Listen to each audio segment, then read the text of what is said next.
শ্বশুরবাড়িতে একটা মেয়ের কদর কখন হয় জানেন? যখন সেই মেয়েটি সবার চাহিদা সবার আবদার পূরণ করতে পারে। দেখবেন বাড়ির বউটা যখন অসুস্থ থাকে তখন তাকে দেখার আর কোনো মানুষ হয় না। বাড়ির কাজ না করতে পারলেও সেই বউটার আর কোনো কদর থাকে না। একটি মেয়ের অসুস্থতা তার বাবা মা বছরের পর বছর সহ্য করতে পারে, কিন্তু শ্বশুরবাড়ির মানুষজন 2 দিনের বেশি সেটা সহ্য করতে পারে। হ্যালো এভরিওয়ান, আসসালামু আলাইকুম। কেমন আছেন সবাই? অনেকে হয়তো ভাবছেন স্বামী সন্তান নিয়ে ঘুরতে এসেছি, শ্বশুরবাড়ির বদনাম হঠাৎ কেন করছি জানেন? অনেকদিন পর মেয়েটাকে নিয়ে পার্কে আসলাম। ওর অনেক মন খারাপ, শরীরটা খারাপ হওয়ার পর থেকে অনেক মনটা খারাপ, এজন্য ওকে নিয়ে আজকে বাইরে আসার সময় ইজি বাইকের ভিতর আমাদের বিপরীত দিকে একটা মেয়ে ওঠে। মেয়েটা অনেক কাঁদতেছিল। আমি তাকে জিজ্ঞেস করলাম, আপু আপনি কাঁদছেন কেন? অনেকক্ষণ চুপ করে থেকে আপুটা আমাকে উত্তর দিল, তার নাকি 17 দিন যাবত ডেঙ্গু জ্বর, অনেক অসুস্থ, কিন্তু শ্বশুর বাড়িতে তাকে অনেক অত্যাচার করে। শ্বশুর বাড়ি থেকে ননদ এবং শাশুড়ি মিলে তাকে অনেক কথা শোনায়, আর তার স্বামীও নাকি কোনো প্রতিবাদ করে না। মেয়েটি অনেকদিন যাবত অসুস্থ থাকায় তার চোখের নিচে কালি পড়ে গেছে। সে আমাকে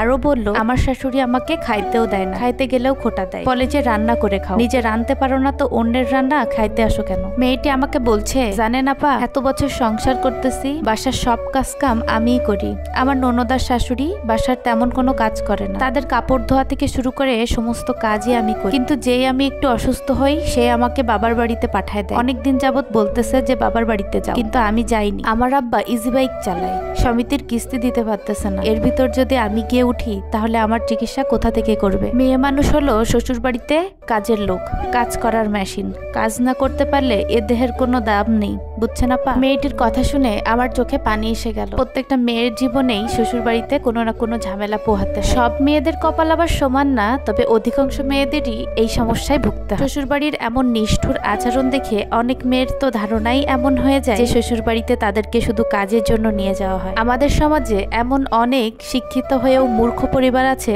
যারা ছেলের বউকে কাজের মানুষ হিসেবে দেখে। মানুষ আর অমানুষ দেখতে একই রকম, এজন্যই তো ভালো মানুষদের অনেক সমস্যা। তারা কখনো বুঝতেই পারে না কে খারাপ আর কে ভালো। একটি মেয়ে শ্বশুর বাড়িতে অনেক স্বপ্ন নিয়ে যায়, সেখানে সংসার করতে যায়, আবার কিছু সংসার তো ভেঙেই যায় এমন নিষ্ঠুর আচরণের জন্য। কিন্তু দিন শেষে দোষটা হয় ওই মেয়েটার, যে মেয়েটা সহ্য করতে না পেরে সংসার ছাড়ে। আরিকসাকে নিয়ে ঘুরতে গিয়েছিলাম, তো তার কেক অনেক পছন্দ, কেক খাচ্ছিল, তখনই ফোন আসে বাসায় মেহমান আসতেছে। আমরা তাড়াতাড়ি করে বাসায় চলে আসি। তারপর সংসার যেহেতু দুজনে মিলে সবকিছু গুছায় ফেলি। একা হাতে এতগুলো রান্না করতে আসলেই অনেক টাইম লেগে গেল।